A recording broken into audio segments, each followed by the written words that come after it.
तमिलनाडु के तिरुवल्लुर में एक गोदाम में आग लग गई। यह गोदाम लोहे के स्क्रैप का है। इस घटना में किसी के हताहत होने की जानकारी नहीं।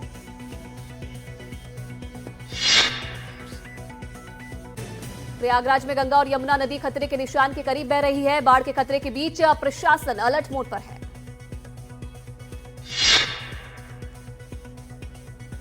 प्रयागराज में संगम किनारे बने लेटे हुए हनुमान जी के मंदिर में फिर से पानी भर गया है। गंगा और यमुना का जलस्तर बढ़ने के बाद यह दूसरी बार है जब मंदिर में पानी घुस गया है। भारी बारिश के कारण पश्चिम बंगाल के लिए बाढ़ की चेतावनी जारी की गई है। लगातार बारिश के कारण नदियां उफान पर हैं।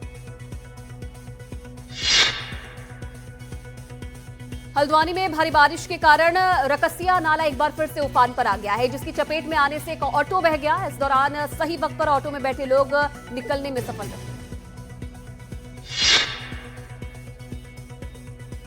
उत्तराखंड के देहरादून समेत कई जिलों में आज के लिए भारी बारिश का ऑरेंज अलर्ट जारी किया गया। प्रशासन ने सभी जिलों में आपदा प्रबंधन टीमों को अलर्ट मोड पर रखा है।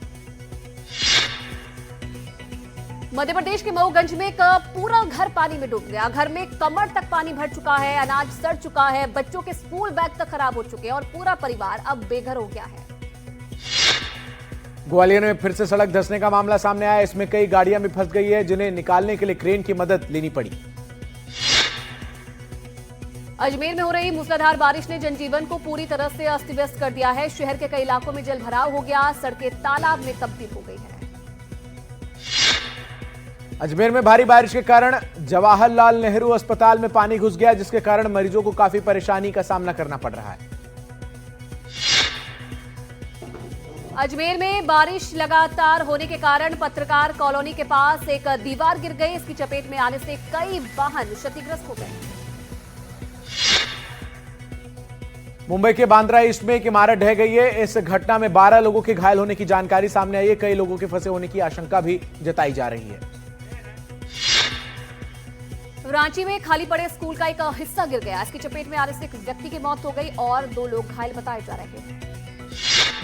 कांवड़ यात्रा में हिस्सा लेने वाले सैकड़ों श्रद्धालुओं ने हरिद्वार में गंगा नदी से जल लिया। इसी जल से श्रद्धालु बाबा का जलाभिषेक करेंगे। हरिद्वार में कांवड़िए कार की छत पर स्टंट करते हुए नजर आए। लोगों ने प्रशासन से इन पर कार्रवाई करने की अपील की है। हालांकि एनडीटीवी इस वीडियो की पुष्टि नहीं करता है। रुड़की में कांवड़ियों ने बाइक सवार के साथ मारपीट की। इन्होंने बाइक को भी तोड़ डाला। कांवड़ियों का आरोप है कि बाइक से कांवड़ खंडित हो गई थी।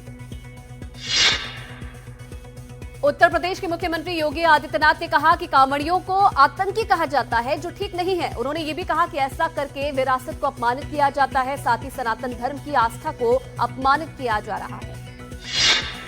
हापुड़ में एक युवक ने पड़ोस की महिला को लगातार कई थप्पड़ जड़ दिए। इसके बाद महिला ने भी युवक को चप्पल से पीटा। महिला शराब पीकर गाली गलौज कर रही थी। पटना के अस्पताल में हत्या के मामले में पुलिस ने कहा कि वर्चस्व की लड़ाई और आपसी रंजिश की वजह से यह हत्या की गई है। तेलंगाना के लक्ष्मीपुर गुरुकुल में फूड पॉइजनिंग के कारण 30 से ज्यादा छात्राएं बीमार पड़ गई। इनमें से 6 की हालत गंभीर बताई जा रही है। उत्तर प्रदेश के एटा में दिन दहाड़े एक युवक को अगवा कर लिया गया। पुलिस ने कार का पीछा करके युवक को छुड़ाया। साथ ही 2 आरोपियों को भी हिरासत में लिया गया। पुणे में पुलिस ने नशीली दवाओं की तस्करी के आरोप में एक एमबीबीएस डॉक्टर समेत 3 लोगों को किया गिरफ्तार। इनके पास से 11,43,000 रुपए की एमडी जब्त हुई है। हिमाचल प्रदेश के सिरमौर में 2 सगे भाइयों ने एक ही युवती से शादी की। 3 दिनों तक पूरे रीति रिवाज के साथ उनकी शादी कराई गई।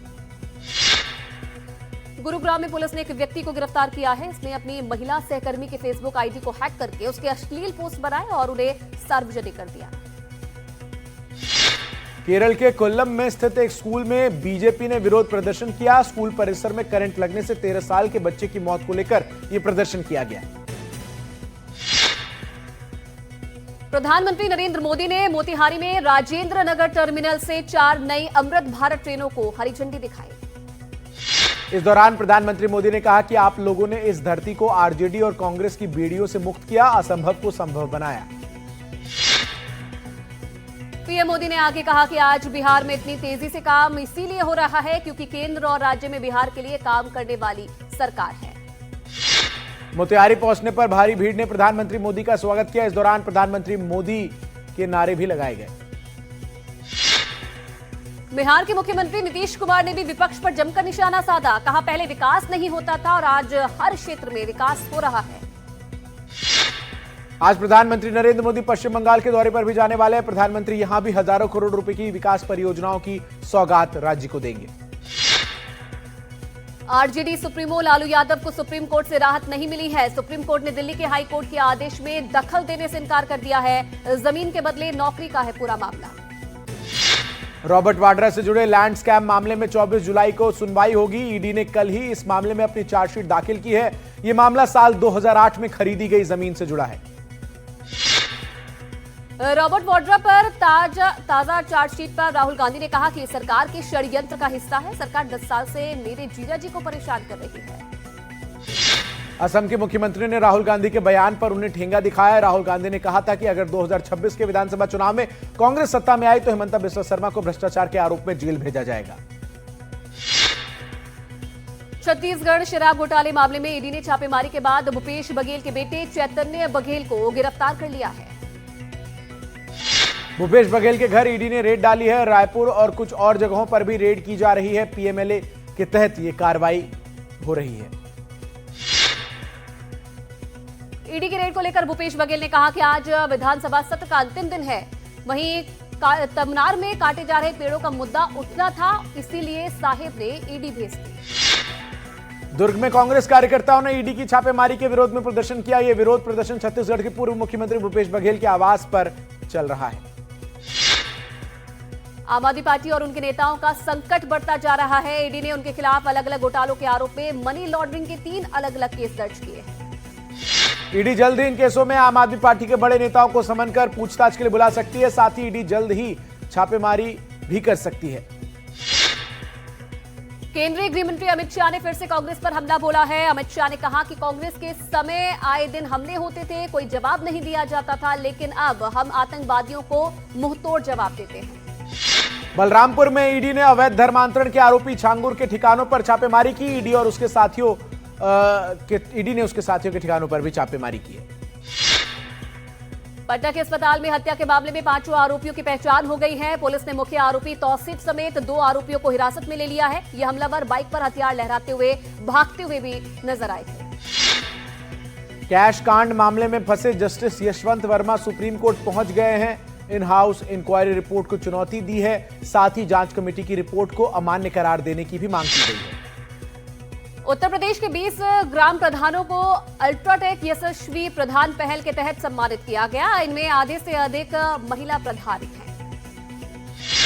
बैंक ऑफ बड़ौदा में खाता खुलवाओ, ये गीत अपनी ठेठ राजस्थानी धुन और मजेदार बोल के कारण लाखों लोगों की जुबान पर चढ़ गया है। हर उम्र के लोग इस लोकगीत पर थिरकते नजर आ रहे हैं। मध्य प्रदेश के सिवनी में एक बाघिन अपने 3 बच्चों के साथ सड़क पर घूमती नजर आई। इसका वीडियो तेजी से वायरल हो रहा है। और फिल्म राहु केतु की शूटिंग पूरी हो गई। इस फिल्म में अभिनेता पुलकित सम्राट शालिनी पांडे और वरुण शर्मा मुख्य भूमिका में नजर आने वाले हैं।